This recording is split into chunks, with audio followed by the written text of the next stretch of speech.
السلام عليكم ورحمة الله تعالى وبركاته. صاحبي أنا سود هذا maanta halkan waxaad igula wadaagi doonaa muuqaal cusub oo ku saabsan meelaha ugu muhiimsan aad ka baran karto luqadda Ingiriiska. Meelaha ugu muhiimsan aad ka baran karto luqadda Ingiriiska weliba markay timaado dadka ajaanibta ah ee u dhashay luqadda Ingiriiska, dadka luqaddan iska leh, dadka luqadda iska leh. Marka sida aan wada ognahay ama aynu ka wada dhereegsanahay dunida maanta waxay isku beddeshay dadka ku nool dunida maanta waxay isku beddeshay sidii dad ku wada nool hal guri oo kale, yacni hal degmo, hal magaalo, hal dal oo kale ay maanta dunida isku beddeshay. Taasoo ay sabab u tahay xawaaraha sare ee internetka iyo weliba aaladda casriga ah ee tiknoolajiyadda. Taasoo sababtay haddaba dadkan maanta ku wada nool ama ay dunidu yacni la mid tahay inay hal meel ku wada nool yihiin, waxay ku wada hadlaan ama luqadda ay badanaa isku fahmaan ama ay isku xiriiriyaan waxa weeye luqadda Ingiriiska. Luqadda Ingiriiska ayay ku wada hadlaan. Ma jirto luqado kale oo inta badan dadka isku xidha. Waxaa laga yaabaa maanta dad dalka ka baxdo ama meel kale aad tagto, waxaa laga yaabaa in dad 5 qof maanta la kulanto 3 ka mid ah inay luqadda Ingiriiska ku hadlaan ayaa laga yaabaa. Taasoo ka saacidi doonta inaad baahiyaha leedahay dadkana ku caawiyaan, kuu sheega meesha u socoto, waxaad rabtana ay kaa caawiyaan. taas beddelkeeda haddii aad baran weydo luqadda Ingiriiska waxaad noqonaysaa qof ka haraya yacni gaadhiga mustaqbalka ama dee dadku halkaa u socdaan ama noqonaya qof dhagoole ah oo waxba aan aqoonin, waxbana aan fahmaynin. Sidaa awgeed halkan markan waxaan kula wadaagi doonaa channello ama website-yo aan anigu soo tijaabiyey muddo badan ilaa 4 sano ka hor, ilaa 3 sano ka hor, ilaa 5 sano, 4 sano odhan karaa intii ugu badan aan luqaddan kusoo dhex jiray, baranayay, dadkaasna aan ka baran jiray. Bal halkan idin kula wadaagi doonaa. Marka waxaan si toos ah idin tusi doonaa shaashadda kombiyuutarkayga iyo channelada aan wax ka baran jiray.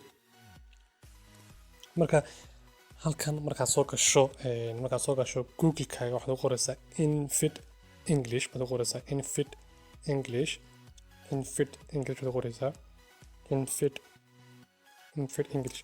Markaad qorto search-ga klik raadi English waxaa ku soo baxaya infid English. Kaasaad ku dhulfanaysa waa website yani casharo aan inaba caadi ahayn, casharo malaayiin cashar baa ku jira, macallimiin aad u badan weliba luqadda ku baxaya Ingiriiska oo yani waxaan ka wada lahjadda Britishka ama accent-iga ku baxaya.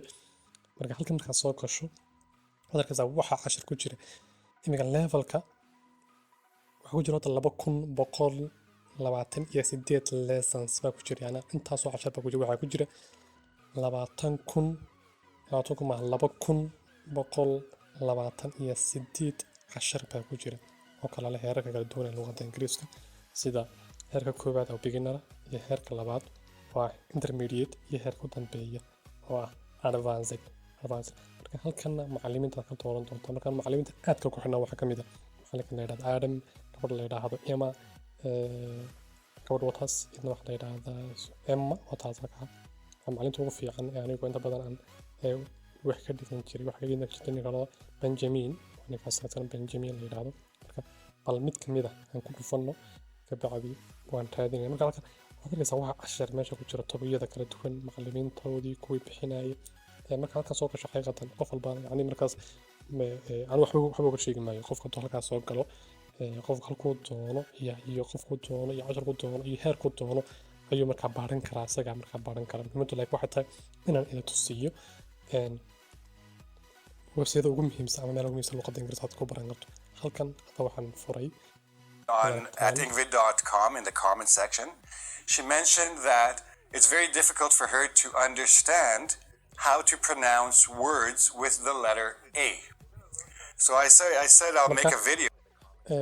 website-kan waa website aad kaaga caawin kara barashada luqadda Ingiriiska. Weliba macallimiintu waxay ku hadlayaan af basic ah oo yacni qof walba uu fahmi karo oo aad u fudud ayay ku hadlayaan. Marka waa mid ka mid ah website ugu ballaaran ee laga barto luqadda Ingiriiska ee ka baxa dalka UK. Marka waxaan eegnaa website-kan labaad ama channelkan labaad ayaan eegayno. Google-kaaga soo furo, Google-ka waxba Google tagi. Halkan waxaad soo furaysaa channel YouTube-kaaga. YouTube-ka soo gasho waxaad ku qoraysaa English with Lucy. Gabadhan waa gabadheedna waddanka UK u dhalatay magaalada London baan filaya inay joogto waa dadkii igu horreeyay luqadda ingiriisiga ku bilaabay waxaa soo saar markii ugu horreysay gabadhan wax alla waxay ku hadlaysaa inaan garanayn maantana aan fahmayo 100% gabadhaas waxay ku hadlayso marka waa gabadhaas English with Lucy waa qoran fur marka English with Lucy qofku halkan markuu soo galo waxaana ku xiran weliba 12.2 milyan baa ku xiran qof baa ku xiran markaa soo gasho waxaad arkaysaa casharradeeda faraha badan leh marka qof walba dee halkuu isugu markaa doonayo casharku doonayo ayuu ka dhigan karaa casharku doonayo iyo halkuu doonayo ka dhigan karaa iyo ku wada xiisaynayso marka iyadu qaab iyo casharkan uma yeelin cashar koobaad labaad saddexaad uma yeelin laakiin qof walba tii intii ka anfacaysa ayuu ka baran doonaa erayo cusub kuwa pronunciationkoosa loo akhrinayo kuwa maxaa la yidhaahdaa advancedka erayo cusub marka halkan baad iyadana aad arki doontaa maxaa la yidhaahdaa waxaan eegaynaa marka playlistigeyga haddii playlist noo samaysay playlist way leedahay marka playlist waxaa advanced English halkaas advanced English marka ingiriiska advancedka English with Lucy courses kuwa tests kuwa imtixaanada ay qaado shorts halkan ku habaysa marka qofku halkaas uu ka geli karaa kuwa uu rabo marka inuu business English baa qoran English speaking skills kuwa ku hadalka luqadda ku hadalka conversation lessons ku wada sheekaysiga halkan ku qoran